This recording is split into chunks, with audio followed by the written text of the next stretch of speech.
অবুজ প্ৰাণৰ গধুৰ পাপত অজান মন্দৰ বন্দিত কালবাৰী ফালে নৈ যেন বৈ গৈছে যীশু য'ত ক্ৰুচবিদ্ধ। প্ৰভু যীশু খ্ৰীষ্টৰ সৰ্বোত্তম নামত আপোনালোকক অভিনন্দন।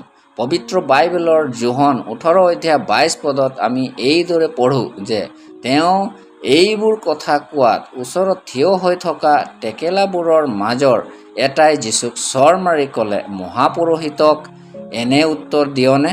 প্ৰভু যীশু খ্ৰীষ্টক যেতিয়া টেকেলা আৰু সৈন্যসমূহে মহাপুৰোহিতৰ সন্মুখত থিয় কৰালে, তেতিয়া মহাপুৰোহিতে যীশুক সুধিলে। তেতিয়া যীশুৱে তেওঁক উত্তৰ দিলে, মই জগতৰ আগত প্ৰকাশকৈ ক'লোঁ, মই নামঘৰত আৰু ধৰ্মধামত অৰ্থাৎ সকলো যিহুদীবিলাক গোট খোৱা ঠাইত সদায় শিক্ষা দিলোঁ, গুপুতে একো কোৱা নাই।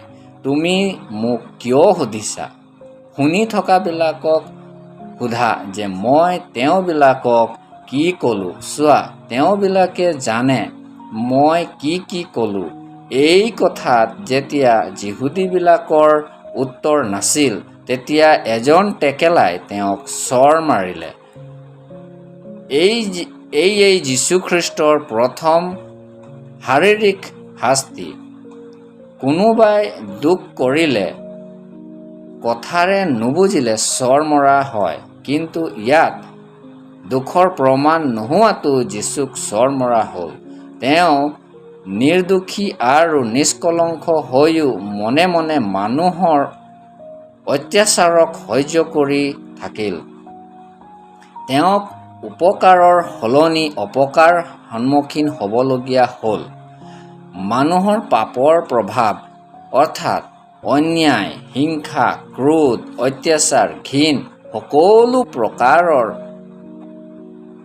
অন্যায় সহ্য কৰি ক্ৰুচত মানুহৰ পাপৰ কাৰণে নিজকে বলিদান কৰি দিলে। মানুহৰ অত্যাচাৰ সহ্য কৰি মানুহৰ উদ্ধাৰৰ কাৰণে মৃত্যু সহ্য কৰি ল'লে, যাতে যিকোনোৱে তেওঁক বিশ্বাস কৰে উদ্ধাৰ পাব।